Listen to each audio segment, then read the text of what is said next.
Good afternoon. My name is Camila Uechi, and I am a sophomore undergraduate student at the University of Maryland. First of all, I'd like to thank you all for the opportunity for speaking in front of you today about a topic that is near and dear to me, one that has been a defining aspect of my life. I'd like to talk to you about language, specifically about how our language shapes the human experience. And it's not just the words that you say, but also the way that you say them. For example, my accent.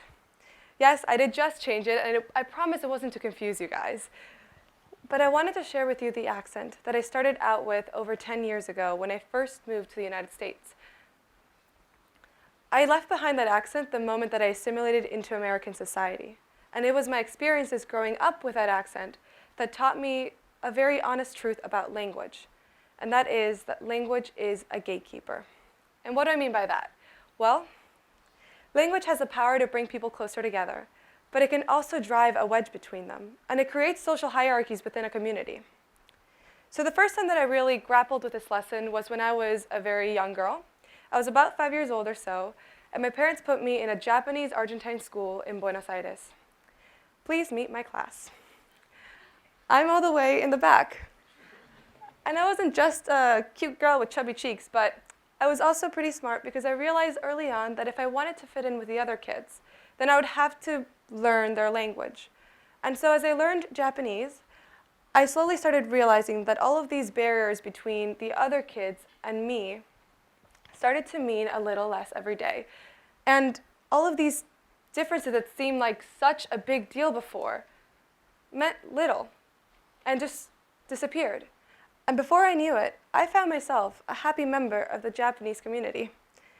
I love this picture because I'm all the way to my left, but you almost can't tell any difference between my friends and me, between us. And I guess that's kind of the point. All it took for me to gain entrance into this community was for me to learn the language. And I mean just the words, just enough to communicate with my friends, and that was it. I was in. Looking back, however, I realized that this particular experience with language is a relatively simple one, and it's more like the exception to the rule.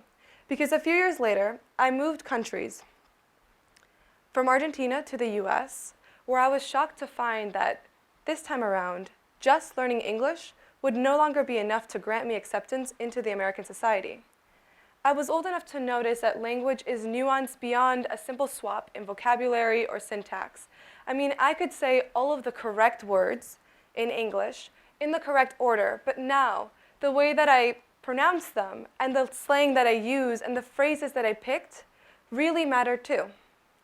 And so for years, I felt tormented and I struggled with the American accent, without which I was an outsider, no questions asked.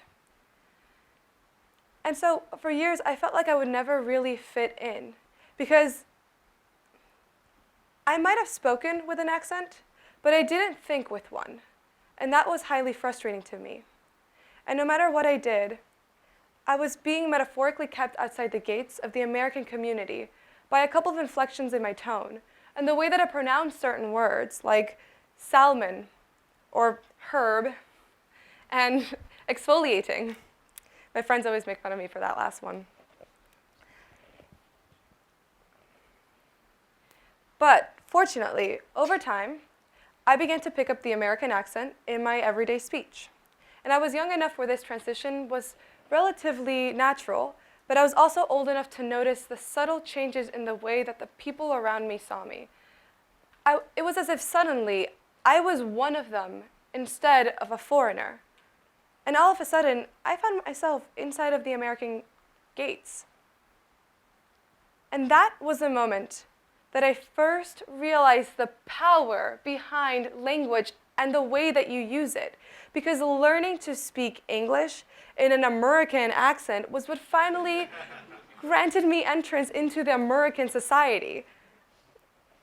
And in the US, having a command over your accent also means having a command over your own image and the way that other people see you, and also to gain the confidence and the respect of those around you nearly immediately, because you're one of them now.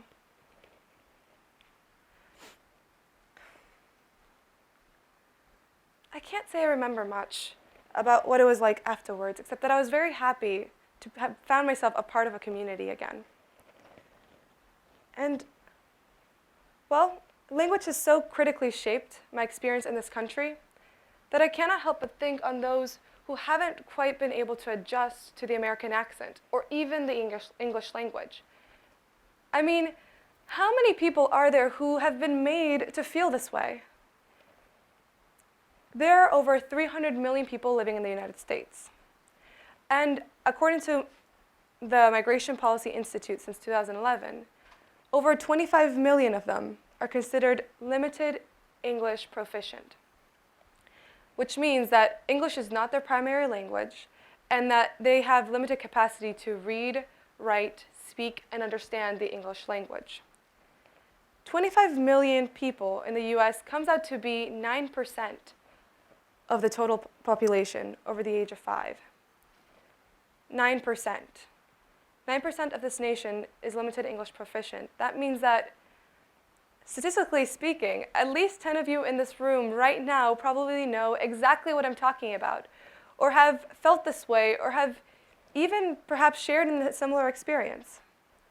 But 9% also means that that's 1 out of 11 people living in the US who might feel that they struggle adequately expressing themselves in the American society. And it's in this way that language can define your social status in your community. And not just socially, but economically. Because out of those 9%, 26% of those who are LEP in this nation are living beneath the federal poverty line. Again, 9% of this country. Socially and economically, language shapes the human experience. So, if language really is a gatekeeper, then how many people who are already here are still being kept out? I mean, does the way that I speak English make me any more a part of this nation than a man who has been living here for 30 years longer than I have, but who hasn't quite gotten the hang of the fickle American accent? Or what about in a serious dispute? Does the manner that I express myself give any more validity to my argument than that of a woman who is struggling to find the correct English words to defend herself?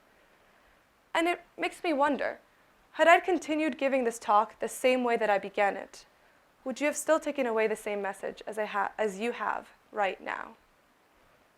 Thank you.